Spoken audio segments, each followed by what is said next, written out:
사람을 만날 때도 좋아하는 사람들 위주로 만나고 음식을 먹을 때도 자기가 좋아하는 것만을 골라 먹고 싶어하는 편식적인 태도가 누구에게나 조금씩은 있을 것입니다.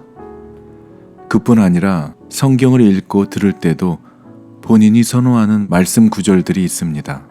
그러나 창세기부터 요한계시록까지 모두 하나님의 감동으로 된 하나님의 말씀이라고 믿는다면 부분적으로 좋아하고 부분적으로 싫어하는 말씀이 있을 수는 없을 것입니다.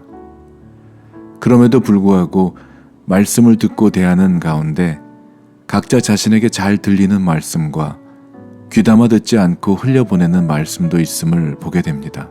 결국 하나님 말씀도 본인에게 크게 공감이 되고 자신이 듣고 싶은 말씀에는 아멘이 절로 나오지만 그렇지 않으면 동의하지 않는 것처럼 보이기도 합니다. 또한 모든 말씀을 자신에게 들려주시는 하나님의 말씀으로 듣기보다 내가 아닌 누군가에게 해당하는 말씀으로 들을 때도 많이 있는 것을 보게 됩니다.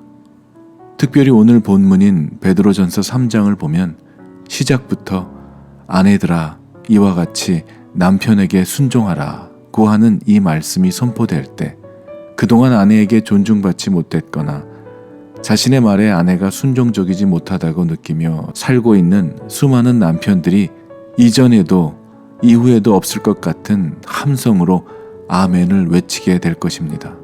이전에는 그 어떤 말씀에도 이런 아멘은 들어본 적이 없었을 것 같이 이런 말씀 구절 앞에서 남자들은 모두 한마음이 됩니다.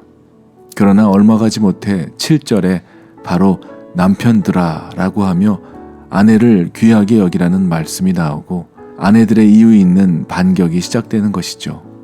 이것뿐 아니라 골로새서 3장과 에베소서 5장에도 아내들과 남편들에게 서로 어떻게 대해야 한다는 말씀들이 있음을 기억하고 때로는 그 말씀들을 필요에 따라 인용하기도 합니다. 만일 성경을 이렇게만 대한다면 그거야말로 내가 복음이 되고 마는 것이죠. 내가 보고 싶은 대로 읽고 싶은 것만 자신의 구미에 맞게 모든 말씀을 자신에게 적용하지 않고 상대방에게 적용하여 들이대려고만 한다면 성경 해석에 심각한 오류를 범하게 될 것입니다. 아마도 그동안 남편과 아내와의 관계 속에서 경험하게 된 원치 않게 서로 주고받으며 생겨진 부정적인 경험들 때문일 것입니다. 인간관계의 발전 과정 속에서 갈등은 지극히 정상적이고 자연스러운 현상입니다.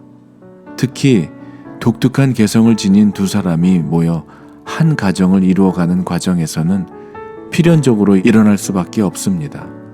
결혼 생활에서 부부간의 갈등은 남편과 아내가 각각 다른 의견, 가치관, 생활 습관과 가정 환경에서 자랐기 때문입니다. 부부간의 갈등은 때로는 사소한 일에서 터져 나옵니다. 그래서 부부가 결혼 생활을 원만하고 건강하게 해나가기 위해서는 부딪히는 갈등에 어떻게 대처하며 어떤 태도로 대하느냐에 달려있다고 해도 과언은 아닐 것입니다. 이 갈등을 해결하는 기술이 건전한 결혼 생활뿐 아니라 사람들 간의 건강한 관계를 유지하는 열쇠가 되고 성숙의 척도가 됩니다. 이 갈등을 창의적으로 다룰 수만 있다면 갈등은 부정적인 것만이 아닌 긍정적인 면도 있다는 것을 배우게 될 것입니다.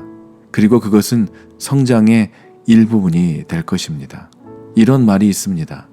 빨리 가려면 혼자 가고 멀리 가려면 같이 가라는 말과 함께 예수님을 사랑하려면 혼자 살아가야 하지만 예수님을 닮아가려면 결혼을 해야 한다는 말도 있습니다. 사랑하는 여러분, 그래서 결혼은 예수님을 닮아가는 과정이라고 말할 수 있는 것입니다. 드와이트 스몰 박사는 그리스도인의 결혼 생활에서 고백과 용서와 화해를 요구하는 갈등은 하나님께서 우리에게 겸손을 가르치기 위해 사용하시는 수단이라고 말했습니다. 사랑하는 여러분, 갈등을 창조적으로 다루기 위해서 사람들 간의 갈등과 부부 간의 갈등의 문제들을 살펴보고 건강한 관계로 회복하기 위해 함께 말씀을 통해 해결해 갈 수 있도록 12월부터 줌으로 시작하는 성경 공부에서 이 부분을 집중적으로 다루어 보려고 합니다. 여러분들의 많은 참여를 기대합니다. 사단은 무엇보다도 우리들의 가정을 무너뜨리기를 좋아합니다. 왜냐하면 우리들의 믿음과 신앙의 근본이 가정에서 견고해지기도 하지만 가정으로부터 흔들리기도 하기 때문입니다. 그래서 가정이 중요합니다. 하나님의 말씀으로 하나님과의 관계를 바로잡아 개개인들의 삶이 회복되면 가정이 건강히 세워질 것입니다. 그리고 교회는 주님의 뜻을 이루어드리는 선교적인 사명을 감당하기에 부족함이 없게 될 것입니다. 사랑하는 여러분들의 믿음은 내가 복음이 아닌 오직 믿음으로, 오직 은혜로, 오직 하나님의 말씀인 성경과 오직 예수 그리스도만 의지하고 순종하는 삶을 살아가게 되시기를 예수 그리스도의 이름으로 간절히 기도합니다. 아멘.